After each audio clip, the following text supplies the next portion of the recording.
So, this video is why you may not need a Steam Deck and why I think you should start with one of these. This is how this one specifically, but this one is the Anbernic RG353v. I've had this one for about a little over a year now, and this is as small as I can get it in terms of like just sort of my backpack or my work bag. This is the foam it came with, and then I just got a hair elastic from my wife. Kind of keeps this attached here. It protects the screen and it protects the thumbsticks enough where I can just kind of throw this in my bag and forget about it. Again, this was only like $100 for me, all in. That's with shipping and everything. The device itself is, I don't know, probably $50, but then with shipping and then taxes, it comes up to about $100 Canadian for me.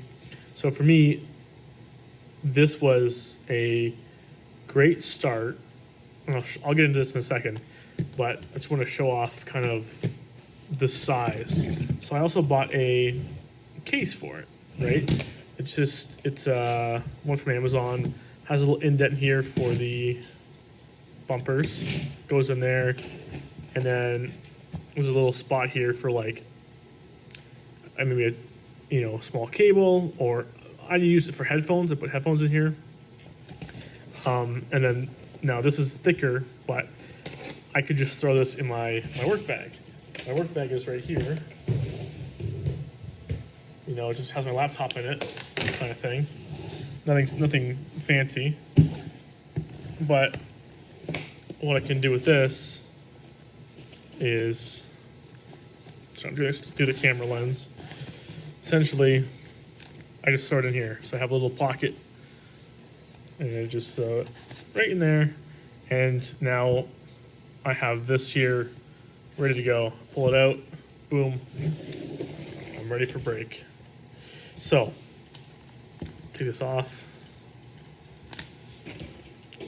Why get this over something like a Steam Deck? This in no way will replace the Steam Deck. The Steam Deck, I love the Steam Deck. It's been amazing. This cost me $100 all in. The Steam Deck, yes, there's cheaper versions. There's the LCD version you can get for pretty cheap. But the LCD, the one I have is the OLED 1 terabyte.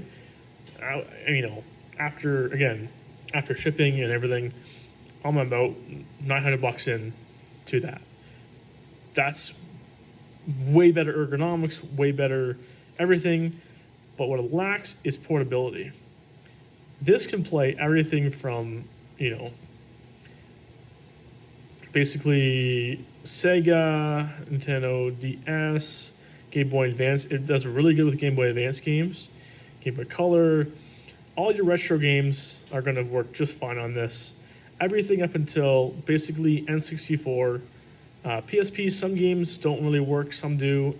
The later games do work. Same with PS1, some of the later games do work. But there's so many games you can get on here that this is a good starting point. The battery, I'll talk about the battery for a second. This has been in sleep mode where you just press the button and that's it.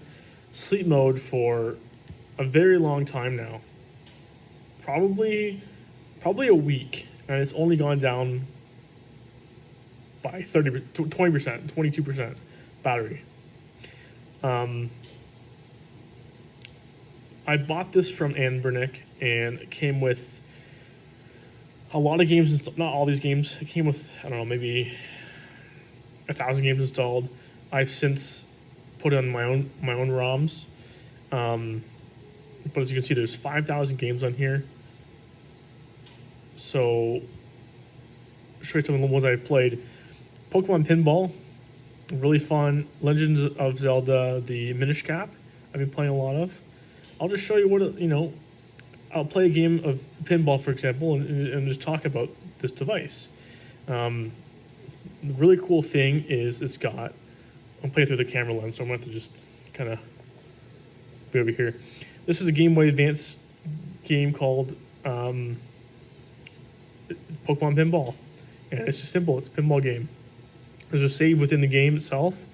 But if you hit select and X, it brings up this retroarch quick menu, which is the case for a lot of these games, a lot of the systems, where you can just go down and hit like save the state and load the state, so I can load back in wherever I wanted, and then get back out of there.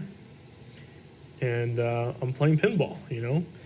A is this paddle, and then this on the left on the D-pad is this paddle. This game I've been playing for quite a bit. It's just a fun little 5-minute game. You pick up, you play a little bit, you save it, you move on. That's what this device is for. It's not replacing the Steam Deck in any way. I do have volume on this, by the way. If it's there.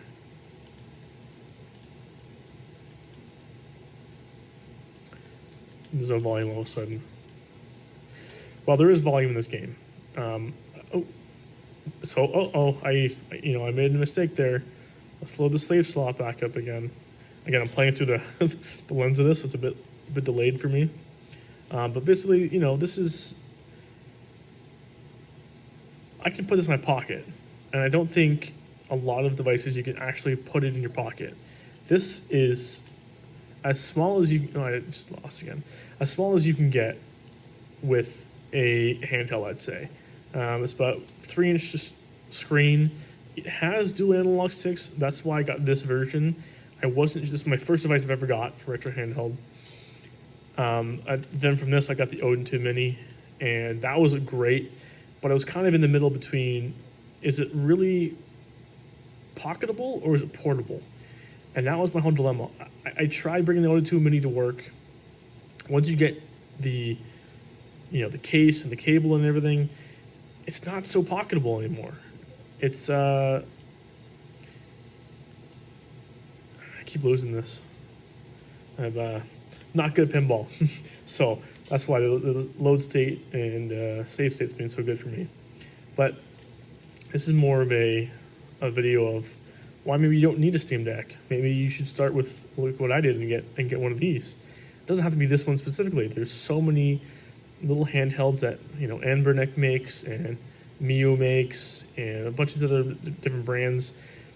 They're under $100. They're like $50. They come with tons of games. You learn about the fundamentals of what retro handhelds are all about. It's the save states. It's retroarch.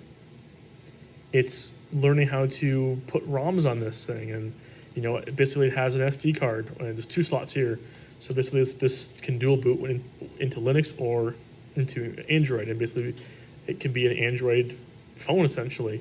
Now I just use the Linux version on this guy because I want it to work. I don't want to fiddle around with anything. It just simply works. That's a big thing with portability. It's like, I'm on the go. I don't have time to read a manual or figure out why the settings aren't working with this game or whatever. For the most part, the games that are loaded into here are just going to work. Any SNES, any Neo Geo games, any MAME games, any Gameboy Advance, they're all just going to work. And you have the analog stick, so that also opens up another avenue of some games that, let's say N64, where that kind of started off with the analog sticks. And, you're not going to be able to play GameCube. You're not going to be able to play PS2. You're not going to play a lot of games, but what it does play, it plays very well. Something like this, Game Boy Advance, you think, oh, this is a really small screen, but Game Boy Advance is made for this. Like, it's made for these small screens. This is probably the same size as a Game Boy Advance, just with a vertical form factor. Again, these come with different form factors. You can get flip ones, you can get horizontal ones. Something like this, your fingers kind of go over the bumpers, and you just play. It's nothing crazy. It's just pinball. This is a good example of I played it for my lunch break. Hit save state, and then you hit both these guys down here, and you go back to your home screen. Now, you saw there for a second Arc OS. I did install a different operating system on this guy. The default one I found was fine, but the ArcOS gave me better performance on some of the systems that you just need a little bit more to play, like PS1, on 64. I found a lot of games would not work very well. I went to ArcOS, and a lot more games seem to work. This is another game I've been playing is Legends of Zelda Majora's Mask, or not Majora's Mask, sorry, Minish Cap. I'm about, I don't know, halfway through the game, I'd say. This is another game where you don't need the big screen. You know, this game was designed for this little screen. But this game here is a ton of fun. You know, you can just slash away at monsters. I don't remember where I am in this game right now, but you know, it's a ton of fun just playing. You don't have to think about anything. You know, I could die right now. I have save state. It's not a big deal.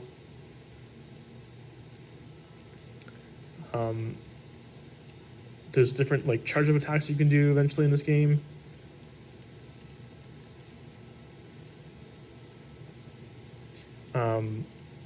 I'm sure these guys are not killing properly. There's probably a way to kill them, but that's just an example. And then, you know, I want to change different games, so I just hit those two buttons together.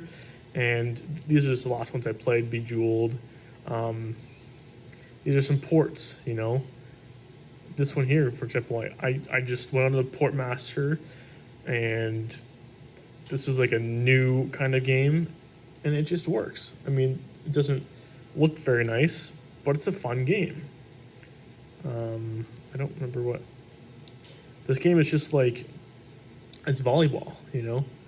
This is where the thumbsticks come in handy, the analog thumbsticks, you know. Does it look the best? No, but this game is fun. You can sit down and play for 10 minutes, 20 minutes, and then you go along with your day. You know, this one you don't need to save anything because it's just a little back and forth kind of game. But I'm playing volleyball, you know, with little blob guys. A lot of these little fun games that I never would have played. And that's why I think people should start with, if you have the money for a Steam Deck, go for it. Steam Deck is amazing. It does everything you want it to do. But I would feel weird, personally, carrying a Steam Deck on, you know, a bus or a train or a plane or whatever, and whipping that out and starting to play a game. It feels cumbersome to do that. It's a portable machine, sure, but it's not pocketable. For this, I can throw in my pocket, I can whip it out, and just play. And I feel comfortable playing with this on a plane. You know, you're not taking up too much space. Your little screen. It's the size of a phone. You know, but it has the built-in controls. You know, you can use the D-pad too. A game like this, I use the analog stick. I find it's a little bit more comfortable. You know, there's another thing too. The buttons, like, yes, the analogs. The buttons are a little squishy. The D-pad's a little squishy. Buttons are a little mushy. But it works. You know, I have no problem playing any of the older games on this. I played Metal Slug on this. I beat the first Metal Slug on this game. No problems. You know, you can rebind things. So I had one of the triggers set to a turbo, so I could just, you know, fire a few extra shots here and there on those bosses when you only have a pistol, because you are not good at the game. This is what started me off on kind of this handheld retro journey. It was like, I had money, that's fine. That's not what I'm trying to say, is that this I would feel more comfortable bringing to work. This I would feel more comfortable bringing on a plane. You know, it cost me less than $100 for this, all in. It has a ton of games on it. At the end of the day, if it breaks, it's not a big deal. You know, I can get another one. Anbernic always has sales on. They always have these new devices, and they just work. And that's the thing. You can buy them with an SD card with tons of games in them, or you can save a little bit of money and do it yourself and buy your own SD card and then load up your own games, and then you're good to go. There's a ton of games on here. I was playing around with Portmaster, but let's look at Gameboy Advanced. There's hundreds of games here that are perfectly playable on this size screen that gives you hours and hours of fun. Again, these do also work on the Steam Deck. You could do the same thing on the Steam Deck and have this massive screen, and that's also cool. But at the end of the day, I'm done. I put this back on, use the hair tie. This covers you don't even need this. It has a screen protector on this already. This is not gonna get scratched very easily, but if it does, it's not a big deal, because again, this is only $100. But this is all I need here to keep it safe. It's a hair elastic with some foam. Now the screen is on. The screen is safe. The thumbsticks are inset from the foam there, and I'll just throw this in my bag, and that's it. There's my portable, pocketable gaming setup. Does this replace the Steam Deck? No, but I think people should start with something like this over a Steam Deck. You learn a lot about, like, specifically retroarch, and that's something that is kind of missing on the Steam Deck, where it opens up so many of these older games with shaders, with cheats, with save states. I mean, you can fast forward through dialogue and stuff. You can play these games like pinball. Like, I would never be able to play that much pinball in one go, ever. So I have a save state going in it, and it's constantly going, and I can actually play through 10 minutes at a time of that game and actually get to the end of it.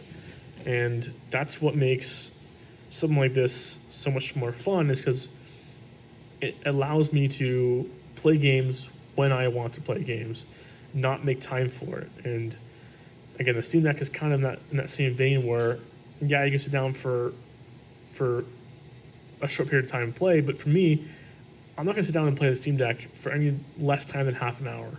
I have to be at home with my Steam Deck. I mean, you can carry it around with you, but it's so much more cumbersome. Is it better? Absolutely.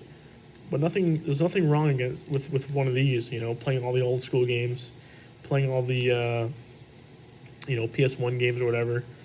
It's just fun. It just works. There's a bunch of games on here that I've never even played of. Like, there's one here on PS1 I was playing. Let's go PS1. I mean, you can play Red Alert 2, or Red Alert 1 on this PS1. One of the games I was really liking was Pepsi Man. You ever heard Pepsi Man before? I never did. I went through a game list of what's a fun game to play on PS1, and then I did that. Crash Bash, which is kind of like a party game. That's a ton of fun on this. It plays perfectly fine.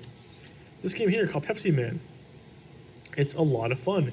It's like that Temple Run game on your phone. We all have that phone game. I don't have the volume up for some reason. I wish I could get the volume up right now. I swear it worked before. I don't know what's going on with the volume right now. But, it has little clips in here of like, oh, this guy's drinking Pepsi and you're going to go save him or something. I don't know. The storyline isn't great, but it's a fun little, you go left and right to dodge traffic and stuff.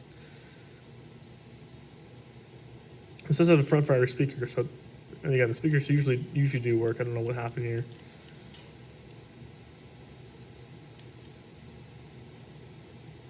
Look how fun that is.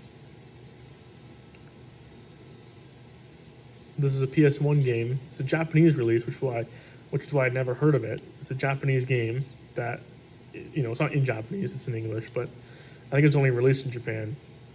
But here we go. Here's Temple Run, Press start, and it goes through. I think I have do I have a save on here? I don't know. We'll see.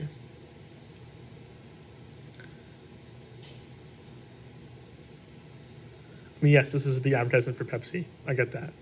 But it's just a fun little game where you're this guy here. This is your character, and you're just supposed to be dodging traffic.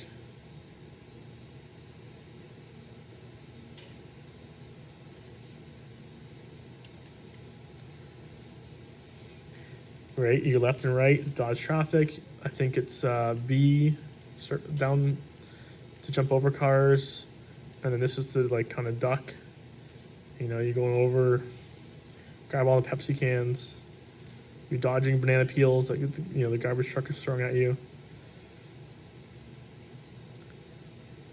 A game like this is fun. I've never, I played it since this video, or since I got this device, but would have never played this game before if it wasn't for this device. I gotta go on that truck.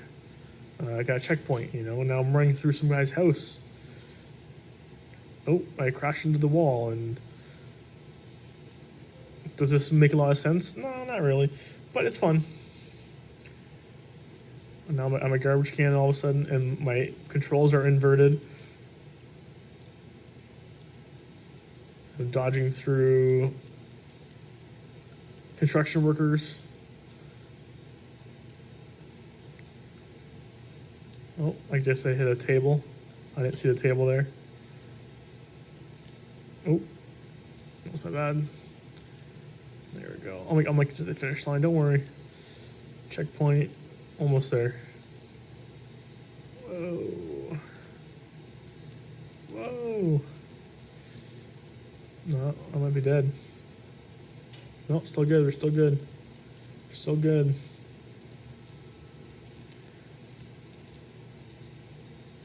This freaking garbage man, he's throwing furniture at me. And there we go. And we made it to the store. Pepsi vending machine. There's the level 1 done. How fun was that? It's just a little temple run kind of game, dodging stuff out of the way.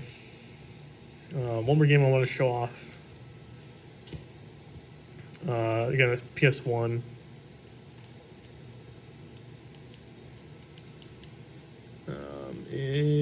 Where's Crash Bash? Crash Bandicoot? Crash Bandicoot was good too. But I think it's just called Crash Bash. Yeah, there we go. I favorited it. My favorite games, you go to the top. So there's Crash Bash. And it's a kind of like Mario Party essentially, where you have like a bunch of mini games.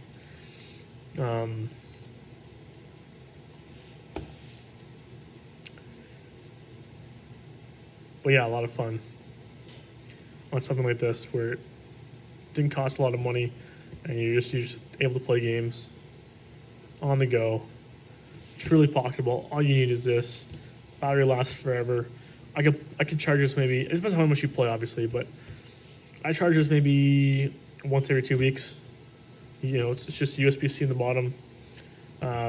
There's also a headphone jack and an HDMI out as well. So I have a TV here in my office. I could even plug this into my TV, and then my whole TV is the screen, and I can use this as my controller still. I got this whole screen set up. Maybe I'll show you that actually. Let's just do I don't know, battle mode. Sure. 1 player. I'll be Crash. This is a PS1 game, right? Like a PS1 game on this, it just works. I have no idea what I just selected, but we'll see.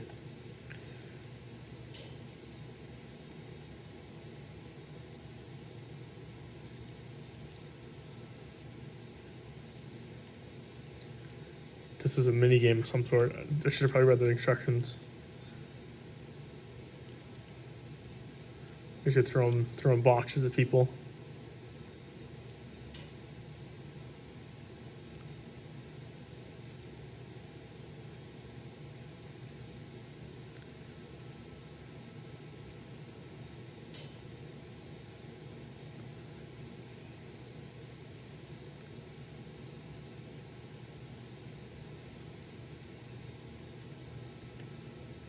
Oh, this is health. Oh, I killed myself. Oh, he won that one. All right, I'm gonna plug this into the TV and see how that works. I think just plugged in here.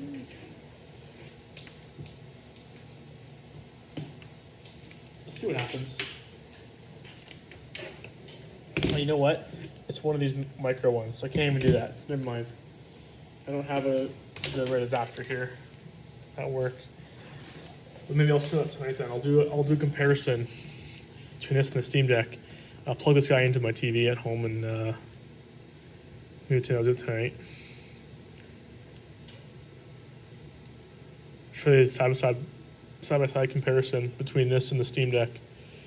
Again, nothing wrong with something like this. Totally usable. I mean, this is budget friendly. $100 for something like this to be able to play all the PS1 games and N64 to play Mario Kart on this. Anyways, this is I guess this is a bit of a longer video now, but yeah, maybe next video I'll do that. I'll do a comparison between this and the Steam Deck, like side by side, so you can see the difference. But this is just a quick look at the Anbernic RG353v, but it doesn't have to be this one specifically. I mean, there's tons of different devices like this. They come in different colors, they come in different shapes. There's more pocketable ones now, like the flip, they basically, the top screen flips down. That's even more pocketable because you don't have to even worry about the foam at all. You just flip it down and it's, boom, it's out of the way.